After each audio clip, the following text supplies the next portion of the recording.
बिस्मिल्लाहिर्रहमानिर्रहीम। अस्सलाम वालेकुम।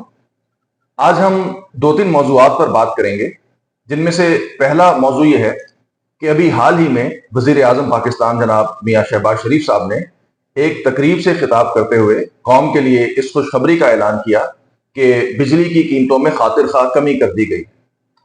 बिजली की कीमतों में कमी के बाद एक बात जो कि मार्केट में गर्दिश कर रही है वो ये है कि शायद अब सोलर सिस्टम लगवाने के लिए जो एक कशिश थी, जो एक अट्रैक्शन थी, एक वजह थी बड़ी, वो वजह शायद खत्म हो गई है। यानी कि जहां पे बिजली की अफोर्डेबिलिटी जो है वो शायद सोलर सिस्टम लगवाने के रास्ते में एक रुकावट बन जाएगी। दूसरा सवाल यह है कि हमने खुद उन वजूहात का जायजा लेना है कि हुकूमत बिजली सस्ती करने पर आमादा या मजबूर क्यों हुई।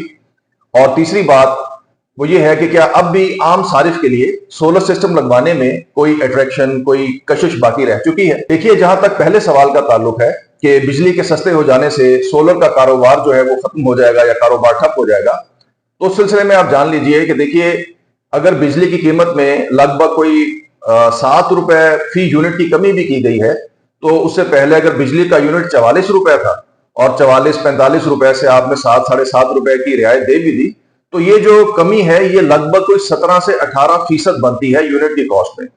17 से 18%।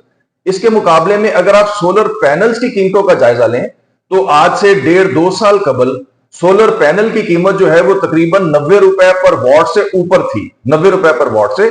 और आज सोलर पैनल की कीमत जो है वो 30 रुपए पर वॉट के लगभग है। इसका मतलब यह है कि सोलर पैनल्स की कीमतों में जो कमी हुई है वो 65 से 70% हुई है।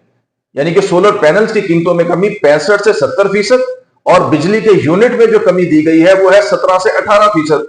तो इससे आप खुद अंदाजा लगा सकते हैं। असल में मामला यूं है कि पहले जब सोलर सिस्टम लगवाया जाता था, आज से 1.5-2 साल पहले, तो जिसको हम रिटर्न ऑन इन्वेस्टमेंट कहते हैं, ROI या पे बैक टाइम, तो उस वक्त ये अंदाजा दिया जाता था कि 4 से 4.5 साल में आपकी जो सरमायाकारी है वो वापस आ जाएगी।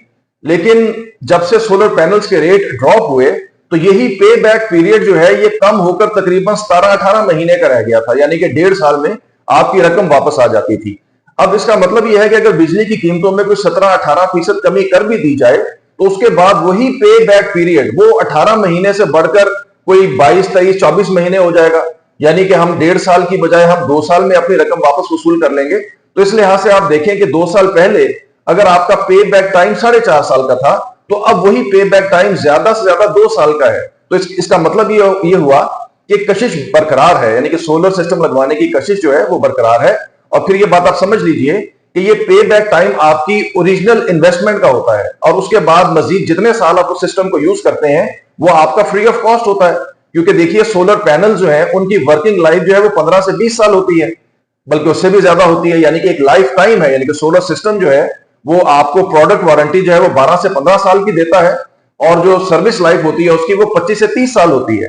इसी तरह जो इन्वर्टर्स आप लगाते हैं, अगर अच्छी क्वालिटी के इन्वर्टर्स आप लगाएं, तो उनकी भी सर्विस लाइफ कम से कम 10 से 15 साल होती है। इसका मतलब यह है कि अगर 2 साल में आपका पे बैक हो गया आपकी ओरिजिनल इन्वेस्टमेंट का, तो उसके बाद जितने साल भी आप उस सिस्टम को यूज कर रहे होंगे तो वो फ्री ऑफ कॉस्ट होगा। इसका मतलब यह है कि कशिश बरकरार है। हाँ, अलबत्ता नेट मीटरिंग की पॉलिसी में गवर्नमेंट जो रिवीजन कर रही है, जो तब्दीली ला रही है, तो उसके बाद यकीनी तौर पे नेट मीटरिंग के सिस्टम के अंदर कशिश में कमी आएगी, और उसका मुतबादल जो है वो हाइब्रिड सिस्टम है। यानी कि फिर ज्यादा लोग जो है वो हाइब्रिड सिस्टम की तरफ जाने की कोशिश करेंगे। अब हम दूसरे सवाल पे बात करते हैं कि गवर्नमेंट बिजली की कीमतें कम करने पर क्यों आमादा या मजबूर हुई। तो जैसा कि मैंने आपसे अर्ज किया कि सोलर पैनल्स की कीमत में इस हद तक कमी हो चुकी थी सोलर सिस्टम लगवाने में कि लोगों की एक बहुत बड़ी तादाद बहुत तेजी के साथ सोलर की तरफ शिफ्ट हो रही थी, और उसके नतीजे में जो डिस्कोज है, यानी कि जो डिस्ट्रीब्यूशन कंपनीज होती हैं, उनके रेवेन्यू में कमी आ रही थी बड़ी तेजी के साथ, और उनके काम के ऊपर बड़ा दबाव बढ़ रहा था, ग्रिड स्टेशंस पे दबाव बढ़ रहा था। तो ये एक बड़ी वजह है कि खुद गवर्नमेंट को बिजली की कीमतें कम करना पड़ी, ताकि सोलर की तरफ जो लोगों की तेजी से मुंतकिली है उसको कुछ चेक किया जा सके। लेकिन मेरे अंदाजे में उससे कोई खास फर्क वाकई नहीं होगा, क्योंकि बिजली की कीमत को अगर आधा कर दिया जाता तो शायद फिर यकीनन ऐसा होता कि सोलर की कशिश में कुछ कमी होती। लेकिन 15 से 20% कमी जो है वो शायद लोगों की सोलर की तरफ मुंतकिली की जो रफ्तार है उसमें कमी नहीं ला सकेगी। और दूसरा एक बड़ा फैक्टर ये है कि जो मौजूदा एस्टेब्लिशमेंट है, खुद उसका बड़ा पर्सनल इंटरेस्ट था इस चीज के अंदर कि बिजली की कीमतों को कम से कम किया जाए, और मैं जाती तौर पे जानता हूं, जैसा कि वजीर आजम साहब ने भी यानी कि इस चीज का इजहार किया कि खुद जो मिलिट्री एस्टेब्लिशमेंट है, खुद उसकी तायद और हिमायत से ही आईपीपीस के साथ जो एग्रीमेंट्स हैं उनको रिवाइज किया गया, और जो उनके जो कैपेसिटी चार्जेस थे और वो जो गर्दशी कर्जा था उसको डील किया गया। तो ये पूरी कौम के लिए खुशाइन बात है कि पावर सेक्टर के अंदर जो एक बेपनाह किस्म का, बेलगाम किस्म का गर्दशी कर्जा जमा हो चुका था और जो बहुत बड़ा एक कर्जे की शक्ल इख्तियार कर चुका था, तो उसमें कमी लाई गई है और इस तरह से कौम के लिए एक रिलीफ की सूरत बरामद हुई है। अब तीसरा सवाल ये कि क्या आम सारिफ के लिए सोलर लगवाने का अभी भी फायदा है? तो बिल्कुल है जनाब। यानी कि देखिए, मुस्तकबिल जो है वो सोलर का है, future belongs to solar energy.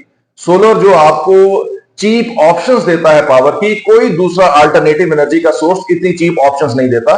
तो जब तक ऑन ग्रिड नेट मीटरिंग का सिस्टम लग रहा है, आप ऑन ग्रिड नेट मीटरिंग का सिस्टम जरूर लगवाइए, ठीक है ना, क्योंकि नई पॉलिसी जो है उसकी इंप्लीमेंटेशन में अभी टाइम है, वो अभी रिवीजन के प्रोसेस से गुजर रही है।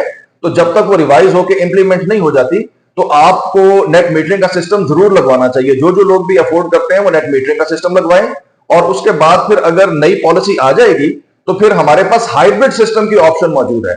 और अभी भी आप ये कर सकते हैं कि आप अपने जब भी अपने साइट पे आप सिस्टम लगवाएं तो सिस्टम को दो हिस्सों में डिवाइड करें। एक बड़ा हिस्सा जो है वो ऑन ग्रिड नेट मीटरिंग का सिस्टम रखें, और उसके साथ कुछ हिस्सा जो है वो हाइब्रिड सिस्टम के लिए करें, क्योंकि हाइब्रिड सिस्टम जो है वो आपको ये सहूलत फराहम करता है कि लोड शेडिंग के सूरत में भी जो लोड आपका इन्वर्टर के साथ कनेक्टेड होता है वो अनइंटरप्टेड चलता रहता है। तो ये एक बड़ा फायदे की बात है, क्योंकि आपको पता है कि लोड शेडिंग जो है वो एक हमारे मुल्क में एक रूटीन होती है, शहरों के अंदर भी एक रूटीन होती है। तो लोड शेडिंग के टाइम में भी अगर आपका हाइब्रिड इन्वर्टर लगा हो तो आपका लोड जो है वो अनइंटरप्टेड तरीके से चलता रहता है।